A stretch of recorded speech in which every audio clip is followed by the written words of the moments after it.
And with you, Catherine Dale. Thank you so much. Well, it's so great to see so many of you here today. As I said, feel free to eat. And my name is Catherine Dale, and I'm part of the co-production special interest group. And this is the first in a series of sessions that we are hosting, talking about various aspects of co-production, trying to kind of inspire ourselves to think more about how this work is going, think about some of the practical experiences and examples of this work and what more we might learn. And so what I'm doing today is I'm going to tell you a story. I'm going to tell you my story, my reflections on my personal experience. So I currently work for the Academic Health Science Network. So that's the network of the 15 academic health science networks, a network of networks, anyway. And AHSNs are responsible for spreading innovation across the health and care system. I've worked for many years at the Health Innovation Network, which is the AHSN in South London, and part of my responsibility there has been around involvement of patients and the public and service users in our work to spread innovation. I'm going to tell you a little bit more about my background and how I've got to this place. And I'm also going to tell you about the work that I've done with experience-based co-design. In 2008, I learned about experience-based co-design and I helped to write the toolkit, which is on the Point of Care website, Point of Care Foundation website, and I'm now a trustee of the Point of Care Foundation. So please do check that out if you're not familiar with that as a methodology. And I wanted to talk to you about how learning about experience-based co-design really transformed the things that I've been doing in terms of improvement and innovation in healthcare.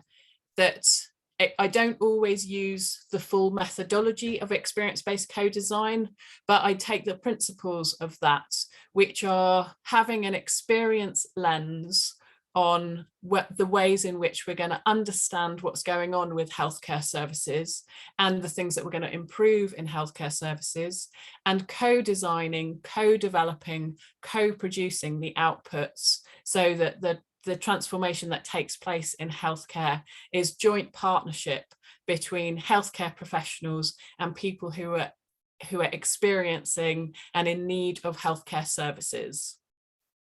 And over the time that I've been working in the NHS, which is a long time now, patient involvement, I feel, was really advanced. I think it's being taken more seriously now. It's becoming more central and essential.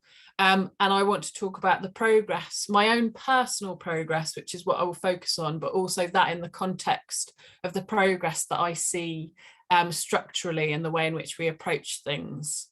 Particularly around inclusion and the types of people that we involved and the types of voices that we make sure we are working harder to hear from. And also thinking about improving things at a strategic level. So the background of my work has been very much at a project or a service level, and now I'm getting more interested in the strategic work, and I think there's more examples of that these days, influencing what those projects and programs might look like and how the system fits together.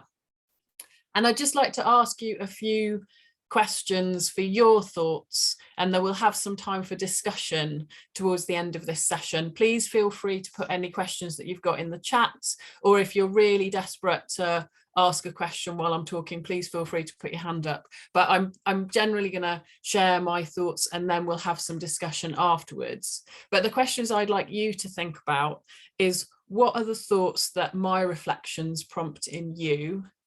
What more can we do collectively to do more co-production? And what are the next steps? I'm a project manager, I'm a service improver. One of the key things that I always think about is, what do we do next? What are the next actions that we can take? So I'd really ask you to be thinking about that whilst I'm talking. And then I wanted to share with you some of the themes that I hope will emerge from what I say. You can test me later, see if these did come out. But my key themes that I really think are important when I'm reflecting on this journey is the value of inviting people to participate. I've often been in spaces where we talk about recruiting patients or recruiting service users, and I find the concept of invitation to be a really valuable one. That doesn't mean to say we don't have a rigorous process, and sometimes we really do need a rigorous process to ensure that people understand what they are signing up to and that the expectations are really clear on both sides of co-design and co-production. But I think having a slightly more open, human, friendly approach and giving people a chance to try something out and building a relationship, that's the concept of invitation I think is really, really key to co-production and co-design. And then another key thing that I would want us to be thinking about is power and influence. So much of improvement and innovation type work is about improvement, is about influence. And then thinking about when we're doing co-production activities, when we're partnering with people who are users of services and patients, who is in the room, which voices are we amplifying, which range of perspectives are we hearing from, and are they the ones that we would have in the room anyway? Sometimes our work to involve patients has, and in my own personal experience, has focused on the kind of people who might have been in the room anyway. Are we doing more to engage with people whose voices are not otherwise heard unless we actively seek their perspectives? Because that is really important and really valuable. And then I'd also ask us to be thinking about and reflecting on valuing. How do we value people? How do we reward and recompense people for their activities? I think there's been so many thoughts about payment, reimbursement, and I think that whilst there are practical and specific reasons why some of that might be chosen in particular times, the absolute essential thing is about how do we really value input from people when it comes to co-production, and how do we ensure that that is recognised and that people are not hindered from participating by any financial means, and also that the input that they provide is really, really considered significant and on a par with other types of professionalism. Okay, so those are some sort of initial thoughts that hopefully will set the scene and set the theme for me telling you a bit more about my personal experience. So I wanted to talk about the work that I did before I even had heard of experience-based co-design. I started working in the NHS in 1999. And my first role was in a voluntary services department in Charing Cross Hospital, which was formerly Hammersmith Hospitals and is now part of Imperial. And what I learned through working with volunteers was that there are many people who are willing to participate in health services and healthcare without being paid, some of those people, but they need something to do. They need something really valuable and rewarding to do in order to feel that they are contributing and that this is a good use of their time. And from working in volunteers for a few years, a new service was being set up, and I found the idea of this new service to be really interesting, and that was called the Patient Advice and Liaison Service, or PALS. And I made a transition from working with volunteers to setting up the first PALS service in Hammersmith Hospitals. And this was a place where we invited people to come and talk to us about the challenges they were facing in encountering health services. And we would try to resolve the challenges that they had. If people had a more significant formal complaint to make, then we would ask them to put that in writing. But if this was an ongoing issue, that we would try to resolve that, working in liaison with the staff in the departments. And what I learned there was that there are always at least two sides to every story. So every perspective that comes in through the door, on the telephone, through the email, somebody has a strong idea of the thing that's the challenge for them, and then we would liaise with the staff in the department to try to resolve the situation. And the staff may have a completely different perspective on what was going on, but the idea was to bring people together and to bring about an improvement at that time for that person. And that led me to think, this is a responding to people at the time, but I would really like to get involved in trying to fix some of these problems behind the scene, away from the kind of frontline customer service end of things, but really getting underneath some of the problems that were being raised so that you can change the patterns and improve the circumstances. So in the early to mid 2000s, I started working in what was then called service improvement, which is now called quality improvement, but has undergone many iterations of words over that time. But I learned so much about the approaches that we can take to bring about improvement at a service level, that we can understand where waste might be occurring, where we can make changes, to looking at processes step by step, identifying the bottlenecks, engaging with multiple people to understand their different perspectives on the same system, and really working with people in collaboration to bring about improvements. So I would do that at a service level. It might have been a respiratory service. I remember working on a one-stop dyspepsia clinic. Reducing the length of stay was a very key priority at the time, bringing in people on the day of surgery for their, rather than bringing them in the night before, so taking up an extra night of bed space, things like that. And then also, somebody has told me never to mention that I worked on this, but the National Programme for IT was a big, huge program at the time, and that was working with clinicians to identify what their processes were from a pathway perspective, and then working with people who were looking at transforming that into IT processes. And the 18-week wait target was huge.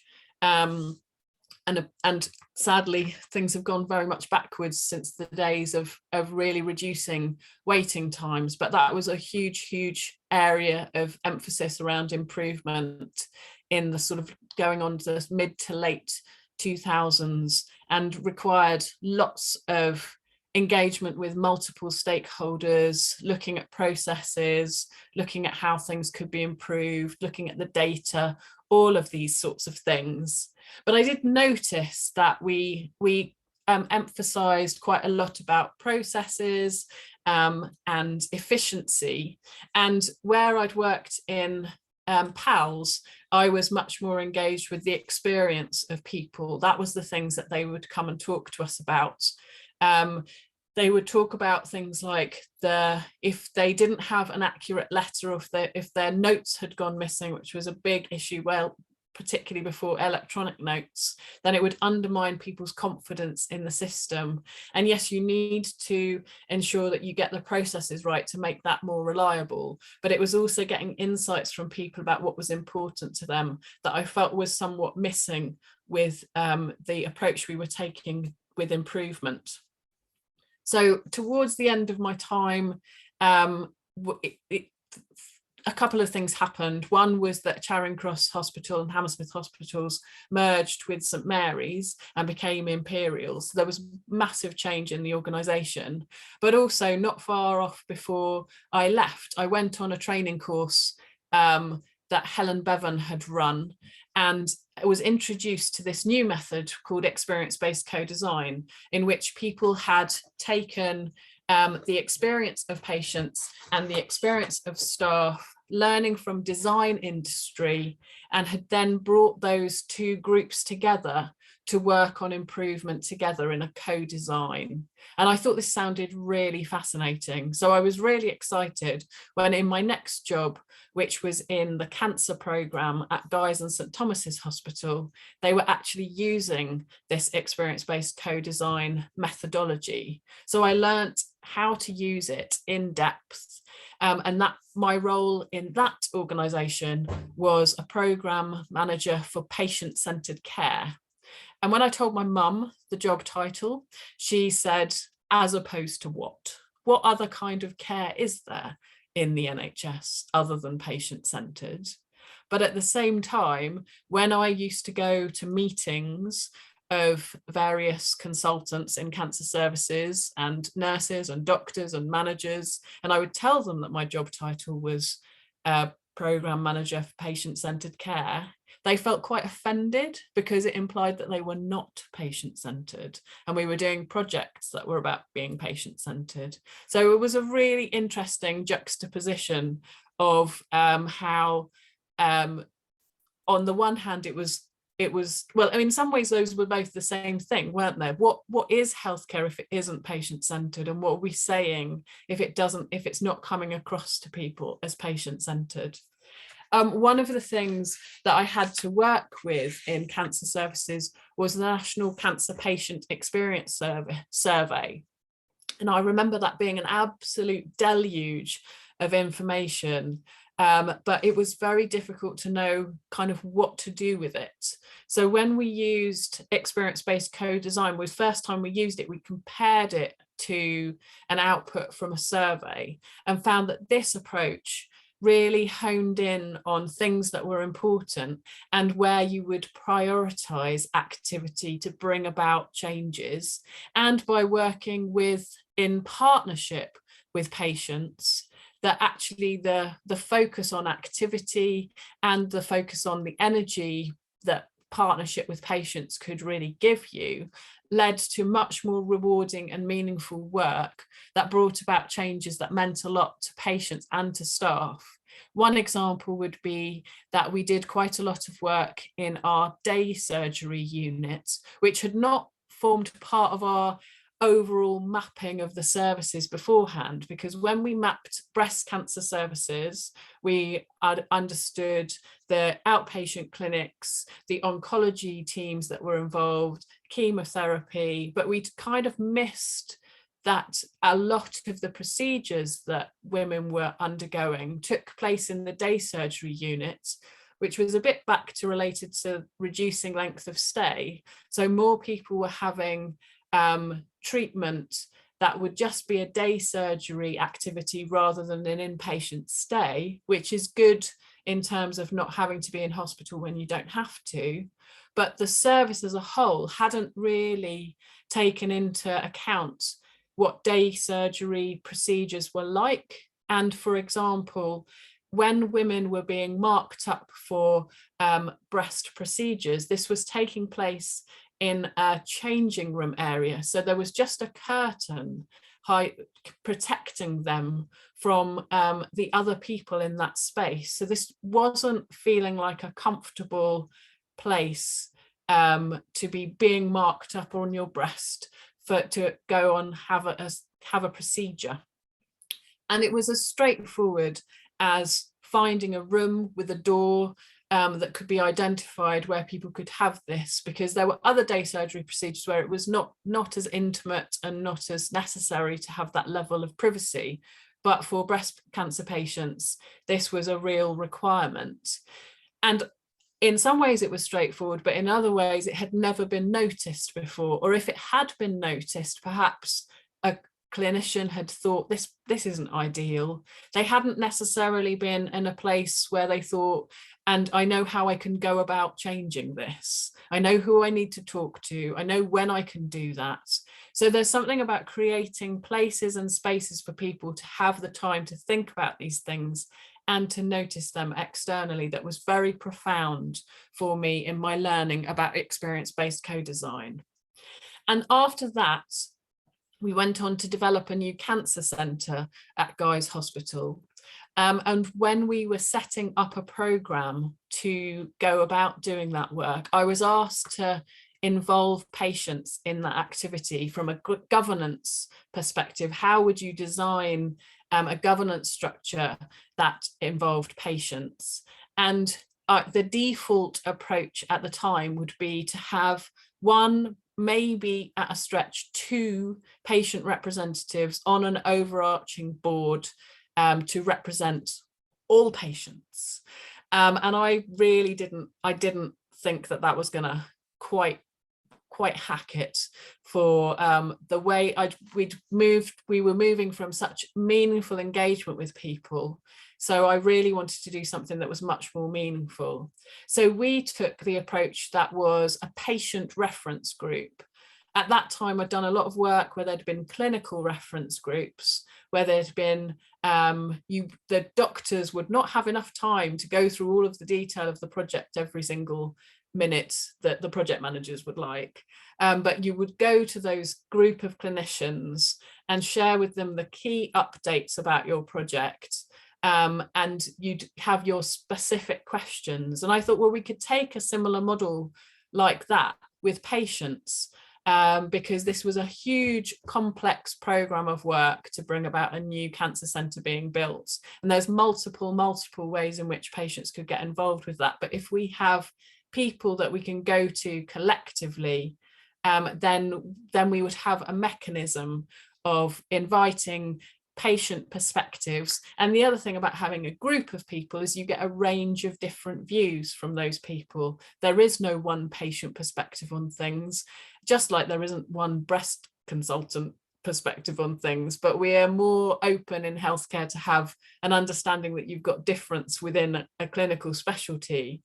But within patients, of course, there's multiple views, but you have to have ways of accessing some of that, allowing for discussion, but also bringing about influence and change.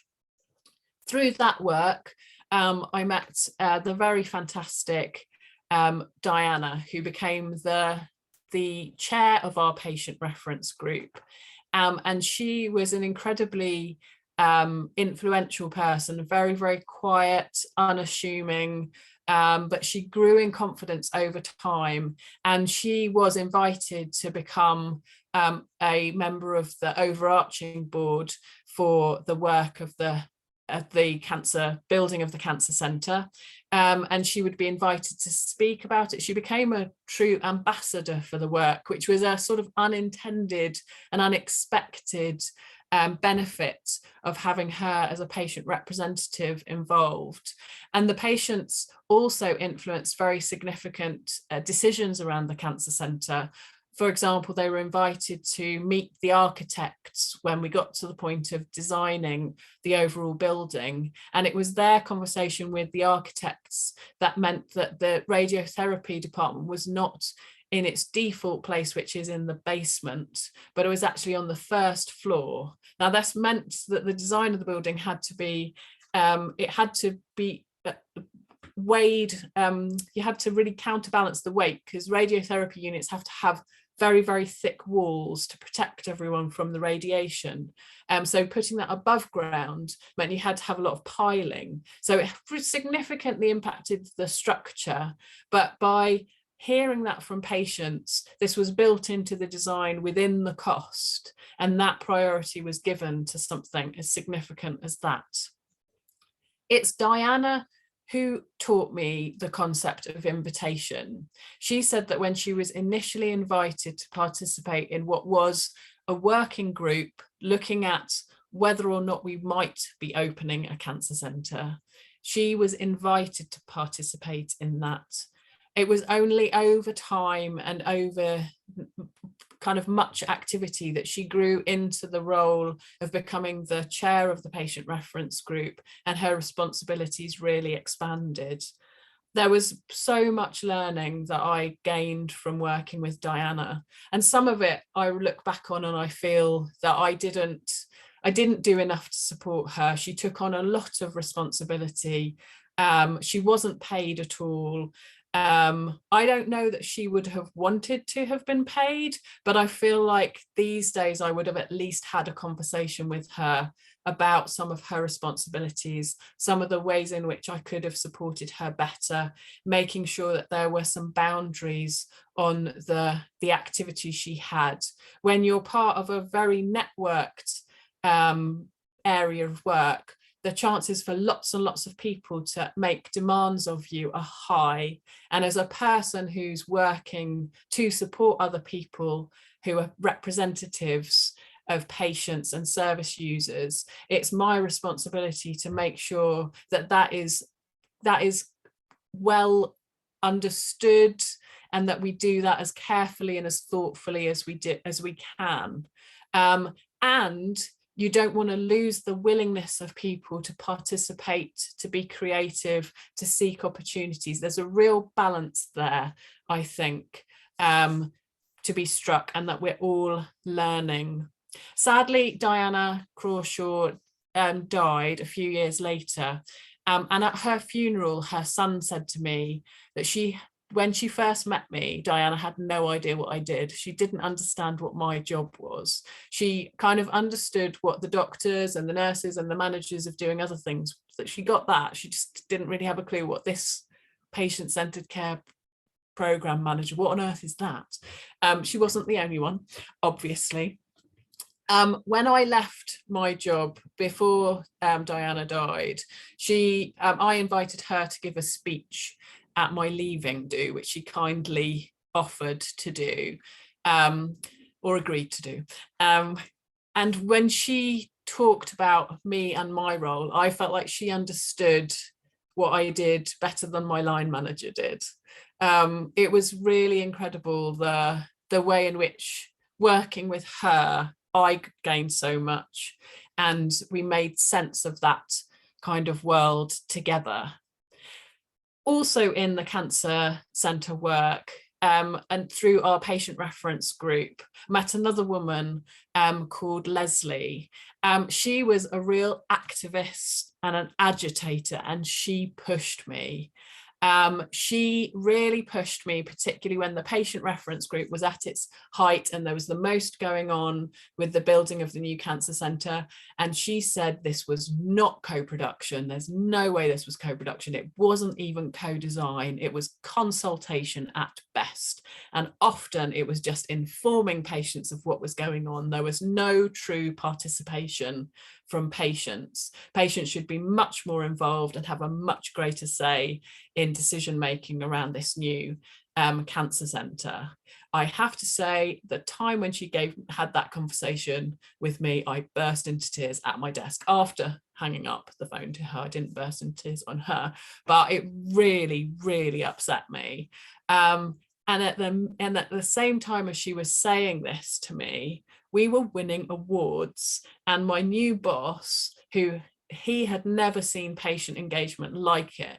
So it was very ironic that people were super impressed at the level of patient engagement we were doing, and yet somebody who was actively participating in that was not impressed, was not feeling like this was going far enough. And whilst that was extremely hard to deal with, I absolutely really value what Leslie said and how she continued to push, because that tension is real.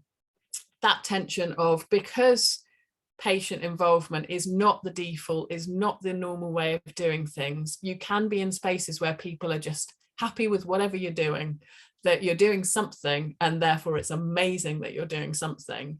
And we need to keep listening to those people who are going, you're not doing enough, this is not going far enough, you've got to keep going. And I would really encourage us to work with that tension, because in some ways both things are true, but I think we need to keep being pushed.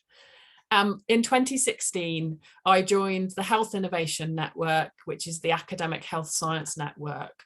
And my job was primarily focused on patient safety. And this was a real learning experience from a patient involvement and patient experience lens, because I actually found that patient safety could be more distressing than working in cancer when it came to patient experience. So often when people gave a narrative about a patient safety situation, it was quite common to be a parent or a loved one of a child or another person who had died due to errors that were occurring in the healthcare system, and avoidable errors. And the intention was that people would learn from those experiences and would improve systems.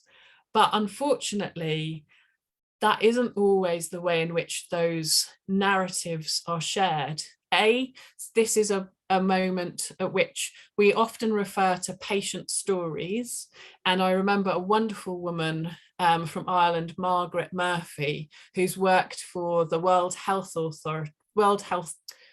WHO, on patient safety following the tragic death of her son. She said, do not call what I'm saying a story. It is not a story. I have not made this up. This is my lived experience and my reality. And I've really kind of been quite sensitive, or tried to be quite sensitive to that word, so that really making sure that we do use the right descriptions, because story is somehow belittling or minimizing, or it can be if we're not careful. It also can require people to just keep telling those experiences over and over again without the intention of improvement, of activity that will change things. And if we get into that sort of space, we need to be very careful we're not exploiting people. And somebody once referred to this as patient experience porn, where you are just listening to that story. It has a very intense emotional impact, but if it doesn't lead to change, what are we doing? And I was very concerned that in patient safety, we had far more of that going on than real learning and insight and partnership around patients.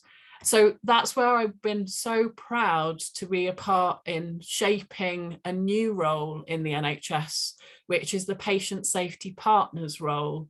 I hope that some of you are familiar with these roles. They're quite new in the system, and they're going to need some nurturing, and they're going to need some nurturing from the likes of us, because people who are in these roles, who are supporting organisations in understanding their patient safety issues, in order for that to be something meaningful, those roles themselves and the people in those roles will need to be nurtured and developed. And I think that's something that we need to pay attention to over the next few years as these roles get embedded and the people work on developing that.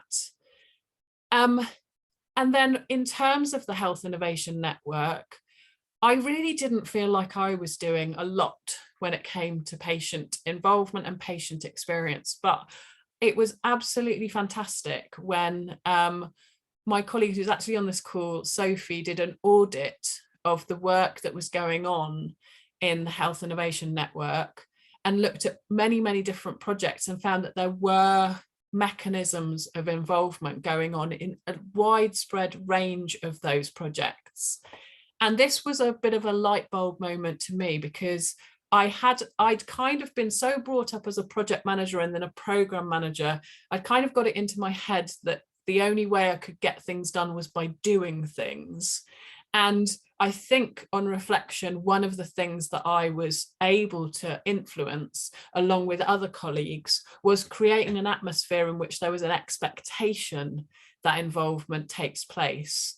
And I think that that's fantastic, to think that if you give people permission to do things, and if you encourage people to do things, and if you reinforce the positive of that, then that obviously gets things done. I apologize if that's a really obvious thing to say, but somehow there was a real learning for me in recognizing that, and that it wasn't just about me doing things myself. I've really had to go on a journey of trying not to take responsibility for all involvement activity and making it happen personally. And that led us to then develop an involvement strategy for the Health Innovation Network. We recognised that there were patients, people, service users, members of the public involved in some of the projects within our organisation, but we wanted to make this more widespread and mainstream. And like any good organisation, the obvious way of doing that is developing a strategy, a written document that sets out some good intentions. Now, interestingly, somebody suggested quite early on that we involve patients in developing the strategy. And I was not sure. I was really not sure about that, because I was limited in my thinking that if you've struggled to explain something to people, how are you going to involve them in something? And because most of my experience of working with patients and service users had been at a project level where we could explain, well, we want to change this, we want to improve this, we want to understand this experience. The Health Innovation Network, which is an academic health science network, is difficult enough to explain to healthcare professionals without getting into explaining it to normal, real people, and then asking them to help us to work on an involvement strategy. So I was really not sure, I have to be honest, about how we were going to involve real people, even though I hope you've already heard I am a true believer in the power of involvement and the value of it. I just wasn't sure people would want to be involved in this, if I'm honest. But this was after COVID had struck, and I think there are some really key moments of learning about involvement that happened around COVID. For me, the fact that patient experience and patient insight was not the absolute default when COVID hit really bothered me. That when we were rapidly designing new interventions and new approaches, because patient involvement and patient partnership is not the default way in which we do everything, it was too hard for us to then engage directly with people in all this rapid activity. And that really bothered me and made me feel like, well, there's something really wrong if we aren't doing that. There were definite examples of places where we did, but it wasn't as widespread as I would have liked. And I think that had a real impact on people's experience, because people weren't thinking immediately about, if we're not going to have visitors, if we're not going to have anyone else joining someone in this activity like we would normally, how do we compensate for that immediately? Things like that were not front and center in people's minds.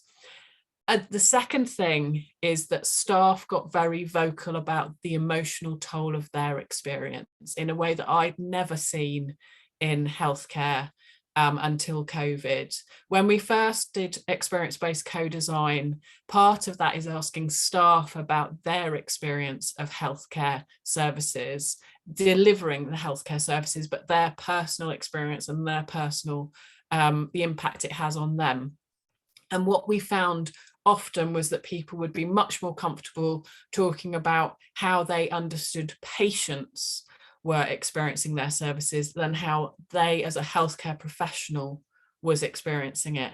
And I heard so many more people talking about their personal experience of delivering healthcare, not just from frontline clinical staff, but also managers talking to each other about the struggles that we were having at the time. And that felt to me like it unlocked a whole thing, because the reality is that working in health and care can be extremely demanding, can be really personally draining and very emotional, but we spend a lot of time not talking about that, or kind of locking it down, or not acknowledging it. And I felt like it is healthy progress that we have allowed people to talk about that more. And that's a real opportunity.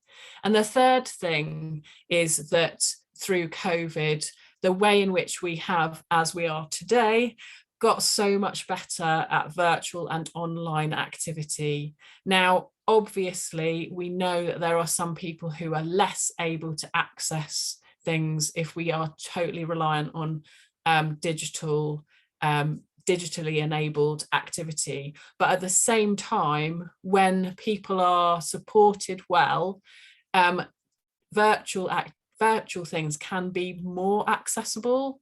As one of the things that was part of a hobby, I'm really interested in comedy, and when comedy is delivered online, it's not necessarily as successful because of the interactions with the audience and the laughter. But for comedy performers who have a disability, or people who would not go to a comedy club because of access issues, or because they may not feel well enough, actually going to something online is so much more straightforward. And we have learned a lot about involvement and interaction online through COVID, and there's so much great stuff from that, and we've got a lot better at it, but we're still learning. We've still got to get even more. But so our involvement strategy, which we did much of the workshops for that online, and we also had really great input by contacting the wonderful Helen Lee and Christina Sorrell from NHS England, who put us in touch with people who had participated in lots of activities as patients, service users, carers, and who had therefore some insight into participating in things in a more strategic way, in meetings that were maybe more abstract, that had gone beyond just looking at a service specific. And I apologize, I didn't know that there were so many people in that space. I think the Beneficial Changes Network work as well really amped up the ways in which people could participate in new ways in the NHS. And that meant that we had people who participated in the development of our strategy, who had experience of both participating in involvement, but also thinking about that more strategically. And it still wasn't straightforward, because part of our involvement strategy was about involving people in everything, involving patients and the public, partnering in all aspects of the work. And some people did not quite welcome that with open arms in the same way that I saw it as an opportunity.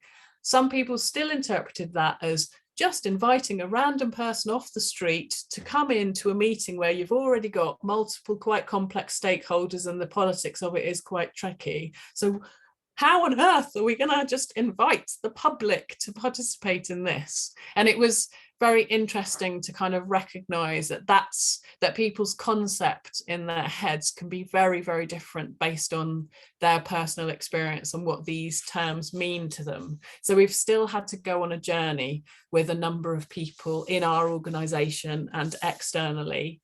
But we have prevailed, and we now have a really exciting model that we are currently exploring. And I'm really excited that Aurora and Faith are here on the call today, because they're our first lived experience partners that we have employed at the Health Innovation Network. They are in part-time roles, and so that's a model that is quite similar to our clinical leads that we have, who support the projects or programs that we have in our organization. And so Aurora and Faith support with their expertise as lived experience people. So people who have personal lived experience or experience of supporting loved ones through their care. And they've also got experience of participating in projects themselves. So they have that knowledge of what it is like to participate, and also can advise us as project and program workers on approaches to take and things to consider. And I think that what I would have thought that I was an expert in some of that, but there's something quite different about bringing in people for whom this is their knowledge and their expertise. And that's a whole different dimension that we are continuing to learn from. So I kind of want to leave it there, so we do have a bit of time for further conversation, but I just wanted to thank you for allowing me to take this time to share my journey so far. And then I wanted to ask you the questions which I had at the start, and I think Joriam has them. What do these reflections that I've had prompt in you? What more can we collectively do about co-production, and what do you think are the next steps? Joriam's put them in the chat. Feel free to put your answers in the chat. I've not had a chance to look at the chat as we've been going on, but I'd also really welcome and love to invite other people to speak because I just need to have a glass of water now.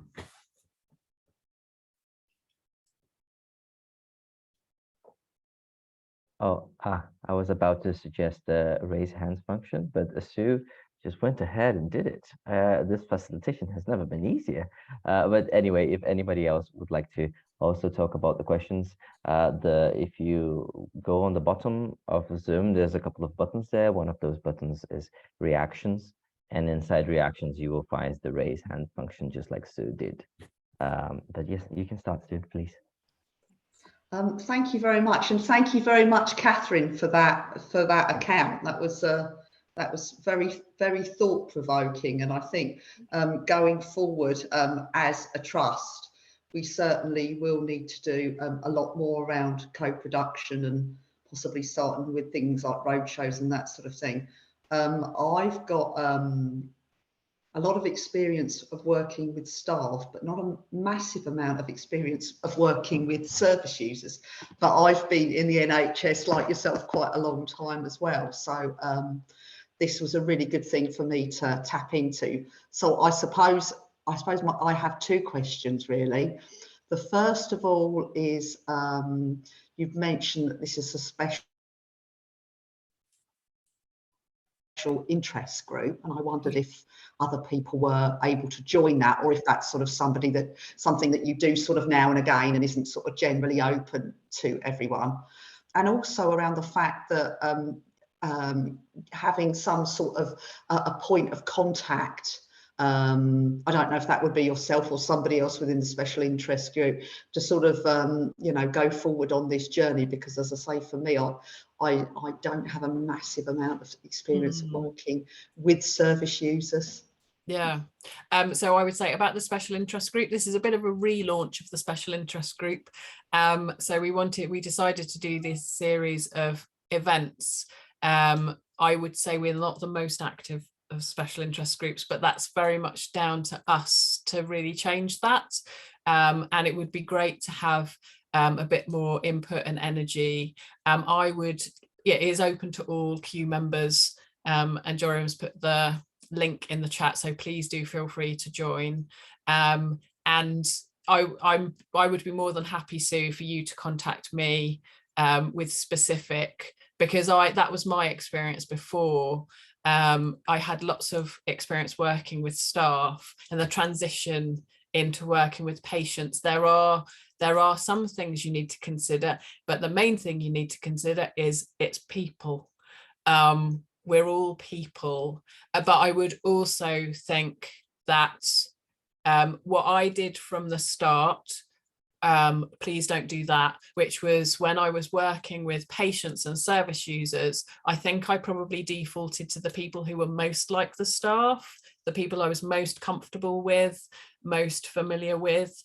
And I think that is a missed opportunity, because true participation and partnership and transformation that comes from that really comes from building confidence in working with people and inviting voices that you wouldn't otherwise have in those meetings with staff. We can and we all have gone, oh, there's a staff member there who's had an experience as a patient, let's bring them in, and that we'll tick that box that way. And I'm not saying that that's not valuable, because it's potentially quite makes that person quite vulnerable, but there is something different if we really embrace who is not in this room and who do we really need to hear from, because actually there are core people that we need to learn from. And don't just think about one person, do think about many people, because just finding a person who meets a demographic is not the same as really understanding what's going on with people. Those are a couple of tips, but I will be happy to have more of a conversation with you, Sue. Thank you very much. No, I really appreciate that. Thank you. Thank you. Sarah? You're muted at the moment. Right, I'm on mute. Mine's more of a practical question, really. So at the moment, I work for the NHS Transformation Unit, which is almost like a consultancy. So we're commissioned to go into various organisations to do improvement and things. And I'm very conscious that it's something that we have to rely on the the client, if you like, to bring the patients to us. And as much as we can say we really need patients at this point, and we've thought about as an organisation having our own kind of patient reference group, as you called them. I think for me the difficulty is, in my previous work I worked in the neonatal network, and we had a really good patient group, because they'd got that special interest. They had all experienced a neonatal stay, and they were quite easy to get. They'd look at patient leaflets and design them with us. And, you know, I think because our work at the moment, whilst we're based up in Manchester, we've got work all across the country in many different hospitals, GP. How do we even go about selecting which patients do we want for, you know, for this kind of involvement? And I think that's where we struggle a bit, really. Yes, it's there are some challenges there, and I think there's something about, I remember a previous colleague talking about how, well, what you want is a bunch of patients who are a bit like plumbers that you can just draw on as and when you need them, and that's not right. So yeah. Think about specifically what are the things that you're trying to do, and where might you find people who will be able to provide you with insights and input. Are there any organisations, voluntary sector organisations, for example, or networks of people or charities that might have people who would be able to help and support you? But how are you going to reward those people, those networks? So if you're calling on a charity because you think they might know people or have people, how are you rewarding them? I think there's become a particular demand on some voluntary sector organisations to just provide people or insights, and we've got to be very careful that we are ensuring that any input is valued. Some of that, if you haven't got a specific budget for it, there could be some quid pro quo type activities. There might be something that you've got access to that could be valuable to people in those organizations, but none of this is free, and it shouldn't be expected to be free. It's going to take effort, it's going to take some infrastructure, but the value that we get out of meaningful partnership in terms of the outcomes and the outputs of our work are absolutely worth approaching this professionally, like you do whenever you're trying to engage with healthcare professionals on stuff. It's what's the equivalent mechanism that you need. And often if you're working with healthcare professionals on your the complicated thing that you're doing, they probably have access to patients themselves. You don't want people to be kind of cherry picking or hand picking their pet patient, but they may well have mechanisms to invite people to participate that you can access. And there's evidence that if a person is invited by a healthcare professional that they've previously met, then they're more likely to be willing to participate. And that's true in A&E departments. It doesn't have to be someone that's got a long-term condition and therefore knows their healthcare professional really well. It's just something about the legitimacy. So I hope those are some helpful thoughts on that. Yeah, lovely, thank you. Thank you. Chris. Hi, I'm coming from a service user point of view. I've been involved in co-production and involvement with Avon and Wiltshire Mental Health Partnership for the last 4 or 5 years now, and we've slowly been growing co-production, and a lot of what you have said today has resonated really well on the journey as a service user of developing co-production and seeing things grow slowly, incrementally, and that's one of the really important things, has been that incremental and steady growth. Because one of the things that I think in terms of what next steps that organizations have to be aware of is around how you support people, and the idea that actually you can have different levels of involvement, different levels of co-production, and that each of those you kind of have to recognize the emotional demand that you're putting on people, and also the value of the work that they're doing. So you can tier that up to support people, but you need to make sure that it is safe for people to contribute. You need to offer opportunities based on the level that people feel that they are able to contribute. So if people only feel that they can be part of meetings or surveys, that's one level. If people want to be involved in co-producing strategy, or even facilitating discussions around strategy and being the people who go out to talk to other service users, so that instead of having to talk to staff, service users can talk to service users. Yeah, there's all those sort of options, but it's about keeping people safe. And I think that's an important next step for where everybody looks to take things forward. That's fantastic. Thank you so much. And I think that's so valuable to have reflections from service users, from people who've been participating, people who've, particularly when you've been participating for quite some time and can see this journey as well.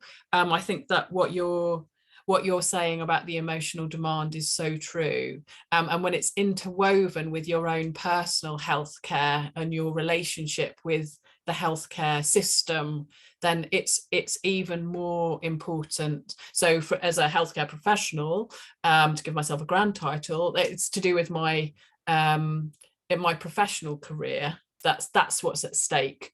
But as a service user or a patient participant, it's actually your healthcare that's at stake potentially. That's where the vulnerability lies. So taking that really, really seriously and giving people options, and also not necessarily saying that there's a hierarchy or a progression and that you have to keep going, getting more and more involved, that it's much more actually, where are you at now? And do you need to take a step back from that? Because that's also, I think, having worked with volunteers early in my career, there's also that recognition that I think from a work trajectory, there's a sort of expectation of increasing intensity, which is not helpful in work actually.